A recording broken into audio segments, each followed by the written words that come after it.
بسم اللہ الرحمن الرحیم۔ السلام علیکم۔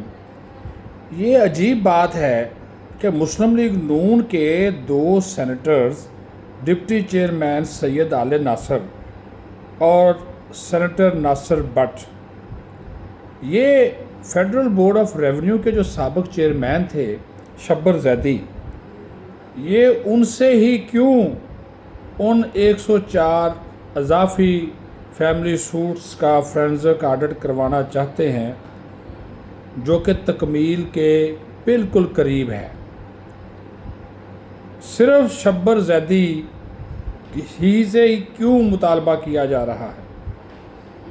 یہ بڑا سوال ہے، اہم سوال ہے، اور حیرت انگیز طور پر شبر زیدی آپ کو پتہ ہے کہ عمران خان کے پسندیدہ تھے۔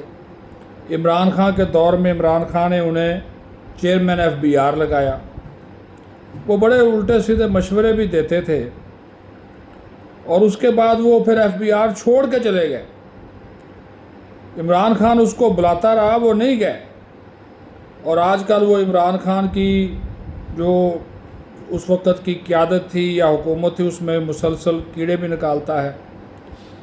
لیکن حیرانگی کی بات یہ ہے کہ مسلم لیگ نون کے لوگ عمران خان کے دور کے شخص سے ہی فورینزک آڈٹ اس وقت کیوں کرانا چاہ رہے ہیں جب یہ منصوبہ تقریباً 8 ارب روپے کا منصوبہ بالکل تکمیل کے قریب ہے، اور ستمبر میں اس کا افتتاح وزیر اعظم نے کرنا ہے۔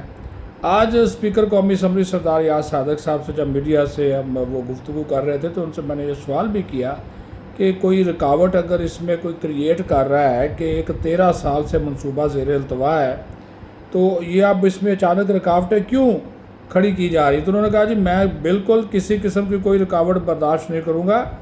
یہ پروجیکٹ جو ہے یہ وزیر اعظم سے میں نے خاص طور پر یہ اپروو کرایا۔ اگر جو ماضی میں جو کچھ ہوا اگر ان لوگوں کو پرواہ ہوتی تو وہ اس کو مکمل کرا لیتے۔ اب اگر ہم اس کو مکمل کروا رہے ہیں اور یہ تکمیل کے قریب ہے، وزیر اعظم کو افتتاح کی اجازت دے دی گئی ہے، تو اس میں جو بھی روڑے اٹکائے گا تو انہوں نے کہا کہ اس میں ان کو کامیاب ہونے کی اجازت قطعی طور پر نہیں دی جائے گی۔